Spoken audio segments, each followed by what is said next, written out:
முக்குளத்தூர் புலிப்படை தலைவரும் நடிகருமான திரு கருணாஸ் நாடாளுமன்ற தேர்தலில் திமுகவுக்கு ஆதரவு தெரிவித்திருக்கிறார். அவர் நம்மிடம் இருக்கிறார், கேட்கலாம். சார், திமுக கூட்டணிக்கு இந்த தேர்தலில் ஆதரவு தெரிவிச்சிருக்கீங்க, என்ன காரணம்? தேசத்தினுடைய நலன்தான். தன் நலன், தான் சார்ந்த சமூகத்தின் நலன் என்பதை தாண்டி இந்த தேசத்தினுடைய நலன் சரியாக இருந்தால் மட்டும்தான் என் நலனும் என்னை சார்ந்த மக்கள் நலனும் சரியாக இருக்கும் என்பதுதான் அடிப்படை உண்மை. அந்த அடிப்படையிலே ஒட்டுமொத்தமாக இந்தியாவை மத ரீதியாக பிளவுபடுத்தி ஒரு அரசை கட்டமைக்க வேண்டும் என்று நினைக்கக்கூடிய, ஒட்டுமொத்தமாக மக்கள் விரோத திட்டங்களை ஒட்டுமொத்த இந்தியா முழுவதும் திணிப்பதும், இந்த அரசை எதிர்க்கக்கூடியவர்கள் மீது அமலாக்கத்துறை போன்ற துறைகளை ஏவி அவர்களிடத்திலே கட்சியினுடைய தேர்தல் பத்திரங்களாக அந்த லஞ்ச லாவண்யங்களை பெருக்குவதும், இது போன்ற சூழலெல்லாம் உருவானால் எதிர்கால சந்ததிகள் இந்த தேசத்திலே இது ஒரு ஜனநாயக நாடாக இல்லாமல் ஒரு சர்வாதி நாட்டுக்கின் கீழ் வாழக்கூடிய ஒரு நிலை உருவாகும் என்கின்ற எண்ணத்தின் அடிப்படையிலே தான் நாங்கள் இன்றைக்கு மாண்புமிகு தமிழக முதலமைச்சர் அண்ணன் ஸ்டாலின் அவர்கள் முன்மொழிந்த, முதன்முறையாக எடுத்துரைத்த இந்த இந்தியா கூட்டணியை வலு பெற செய்ய வேண்டும் என்ற நோக்கத்திலே தான் நாங்கள் இந்த ஆதரவை தெரிவித்திருக்கிறோம். இதற்கான பிரச்சாரத்திலும் ஈடுபடும். பாஜக எதிர்ப்புல மிக உறுதியா இருக்கிறீங்க. ஒரு மாதத்துல பிரதமர் 5 முறை தமிழகம் வந்திருக்கிறார். தமிழகத்துல பாஜகவுக்கான வாக்கு வங்கி உயர்ந்திருக்கிறதா பாக்குறீங்களா? தமிழகத்தை பொறுத்தவரை இன்றைக்கு பதவிகளுக்காகவும் தன் சுயநலத்திற்காகவும் ஒரு கருத்தை ஏற்றுக்கொள்ளாமலே அதற்குள் உட்பட்டு செல்வது என்பது இயல்புதான், அவரவர்களுடைய தனிப்பட்ட விருப்பம்தான்.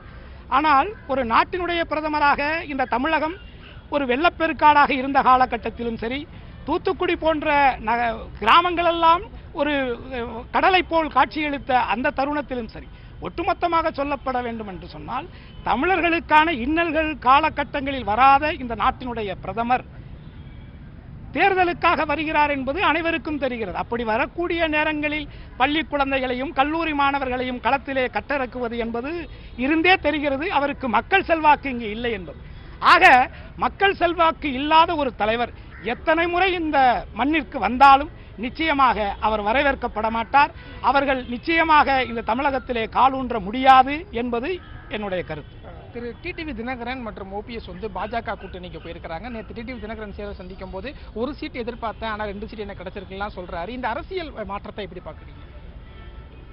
இது மிகவும் வேதனையாக இருக்கிறது. என்னை பொறுத்தவரை இரட்டை இலை சின்னத்திலே லஞ்சம் பெறுவதற்காக வந்தார் என்று சொல்லி, இரட்டை இலை சின்னத்திலே லஞ்சம் பெறுவதற்கு முயற்சி, லஞ்சம் கொடுத்து அந்த சின்னத்தை பெறுவதற்கு முயற்சி செய்தார் என்று சொல்லிதான் பீகார் சிறையிலே இதே பாரதிய ஜனதா ஆட்சி காலத்திலே தான் சிறைவாசப்பட்டார்.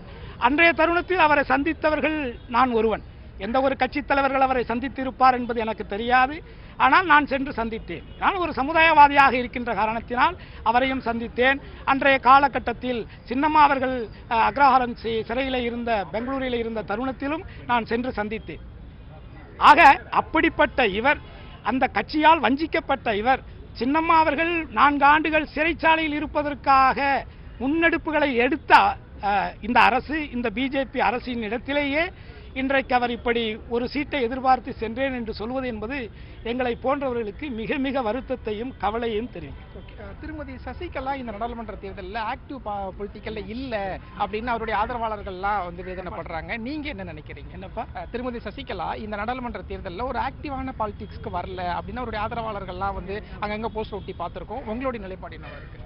அவர் வரலைங்கிறது தான் வேதனை. அவர் வந்திருக்க வேண்டும். பெங்களூர் சிறையில் இருந்து 4 ஆண்டுகள் சிறைச்சாலையை கண்டவர் அவர். பெங்களூரில் இருந்து கிட்டத்தட்ட சராசரியாக ஒரு 3-4 மணி நேரத்தில் வர வேண்டிய அந்த பயணம் என்பது எத்தனை மணி நேரம் நடந்தது என்பது தெரியும். வந்தவர் நேராகவே மெரினா கடற்கரை சென்று அம்மா அவர்களுடைய அந்த இடத்திலே அவர் சென்றிருக்க வேண்டும், வணங்கியிருக்க வேண்டும். ஒட்டுமொத்த அனைத்திந்திய அண்ணா திராவிட முன்னேற்ற கழகத்தினாலும் புரட்சித் தலைவி அம்மா அவர்களாலும் அடையாளம் காட்டப்பட்ட சின்னம்மா அவர்கள் அந்த தொண்டர்களுக்காக அத்தனை சொந்தங்களையும் சொத்துக்களையும் தூக்கி எறிந்து விட்டு களம் கண்டிருக்க வேண்டும் என்பதுதான் என்னை போன்ற நடுநிலையாளர்களுடைய கருத்து, விருப்பம். அதிமுக கூட்டணியில் இப்ப பாஜக இல்ல அப்படிங்கும் போது நீங்க அதிமுகவிலே தொடர்ந்து கூட்டணியில பயணிக்காம திமுக வர என்ன காரணம்? மோடியை விட, மோடி என்பவர் ஒரு நடிகர் என்றால் அவரை விட பெரிய நடிகர் எடப்பாடி. அது நிறைய பேருக்கு தெரியாது. எடப்பாடி என்பவர் பசும் தோல் போர்த்திய ஒரு புலி.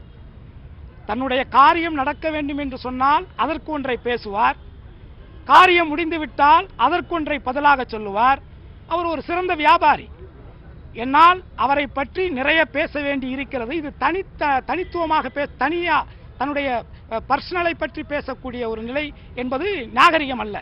என்னை பொறுத்தவரை அவர் எங்களுக்கு துரோகம் செய்து விட்டார். எங்களுக்கு மட்டுமல்ல, புரட்சித் தலைவி அம்மா, புரட்சித் தலைவர் அவர்களால் உருவாக்கப்பட்ட ஜாதி மதங்களுக்கு அப்பாற்பட்ட ஒரு மாபெரும் இயக்கத்தை தன்னுடைய சுயநலத்திற்காக, பதவி ஆசைக்காக, தனக்கானவர்களை மட்டும் வைத்துக்கொண்டு, சில அடிமைகளை வைத்துக்கொண்டு இன்றைக்கு ஒரு ஜாதி கட்சியாக மாறிவிட்டது என்பதுதான் எங்களை போன்றவர்கள் வெளியேறுவதும், அதை தாண்டி இந்த தேசத்தினுடைய நலனை கருதாமல் தன் சுயநலத்திற்காக அவர் சில சட்டங்களை தமிழகத்திலே ஆதரித்தார் என்பதுதான் எங்களை போன்றவர்கள் வெளியேறுவதற்கான காரணம். லாஸ்ட் क्वेश्चन சார், 26 சட்டமன்ற தேர்தலில் நீங்க திமுக கூட்டணியில் இருப்பீங்களா? போட்டியிட வாய்ப்பு இருக்கா? இந்த தேசத்திற்கும் இந்த மக்களுக்கும் நான் சார்ந்த என்னுடைய சமூகங்களுக்கும் நன்மை பயவிக்கக்கூடிய எந்த கட்சியாக இருந்தாலும் அந்த கட்சியை நாங்கள் ஆதரிப்போம். நன்றி. செய்திகளை உடனுக்குடன் தெரிந்து கொள்ள உடனே சப்ஸ்கிரைப் பண்ணுங்க.